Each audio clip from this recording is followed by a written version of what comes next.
Hi, welcome to this episode. Today we're going to talk about specifically pandas, and it's going to be really a quick start episode in the pandas library for Python. And I'll introduce both series and, more importantly, data frames. Data frames are really an equivalent of a 2D array of data that you might have come across with NumPy or other languages before. So the first thing I'm going to do is just import pandas. It's not very difficult. The default name we'll use for it is PD, and that's pretty much everybody's default. And before we get into what pandas does, I'll just briefly remind you what a list is. So this is a list in Python, and you can see it's an ordered set of objects, and in this case numbers, which you can access by ordering the list in different ways. The pandas equivalent of a list is here. This is a series, so you have pd.series, and it's got some data in it. In this case, it is names of countries. And we'll just run this. And you'll see when you print it out, it's quite different. It has the elements still in order, but it also has an index. And that index allows you to index into and is associated with each of the elements. And it doesn't need to be a number. It can also be alphanumeric character or label of some kind. We now have a series with a country name in it.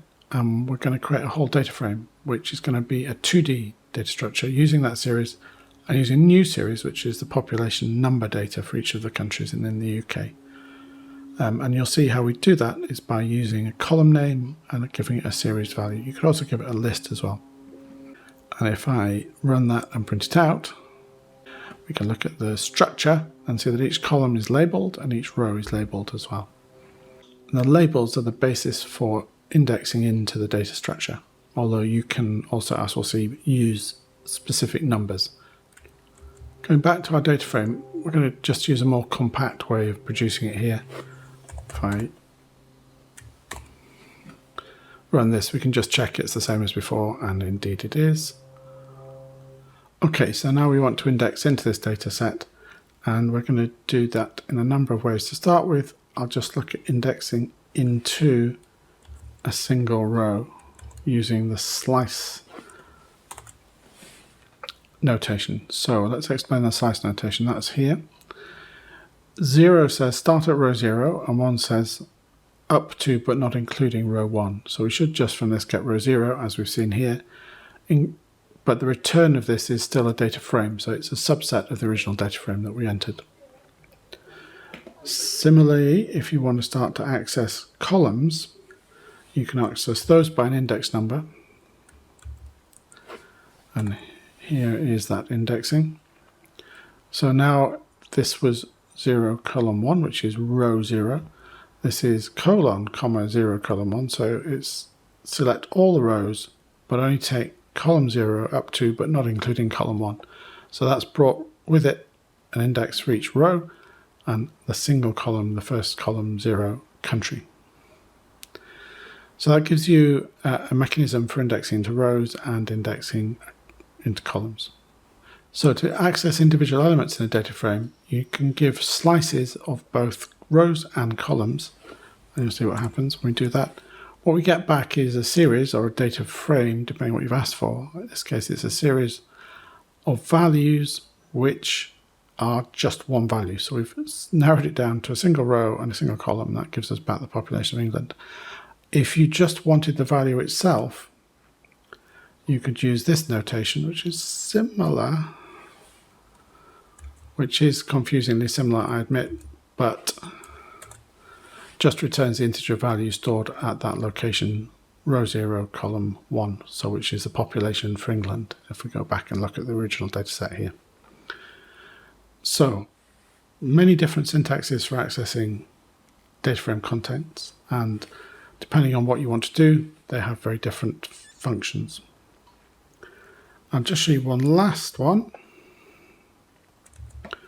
which is this, which is a filter, which is selecting rows based on a value in a column. If we run it, it'll be easy to see what it's doing.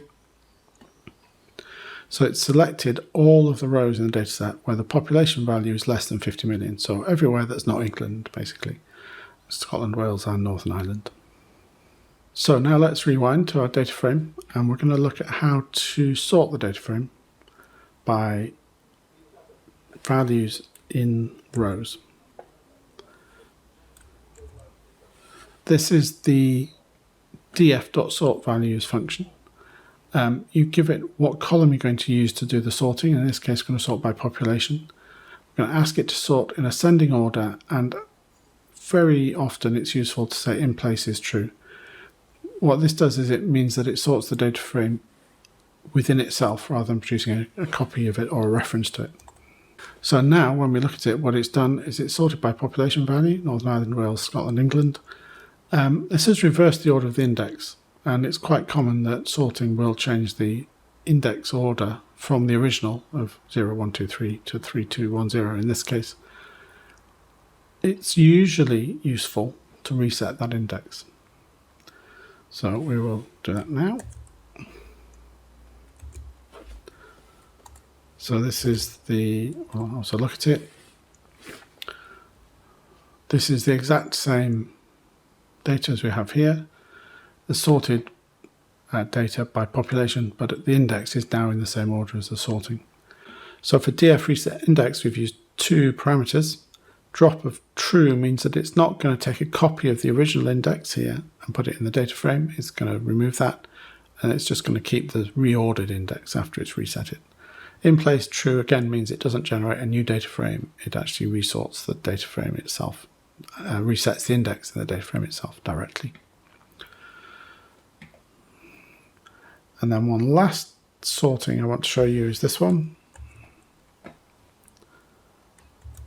This is sort by country. So this is going to sort by the names of the country, and that's a lexical or alphanumeric data type.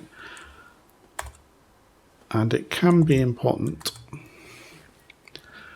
to know exactly how it's going to do that sort. In this case, we've got a fairly standard EN, SW alphabetic order, but these can sometimes be numeric values held in strings, and it will not sort numeric values in strings numerically, it will sort it lexically, and very often that won't be the order that you think it should be in.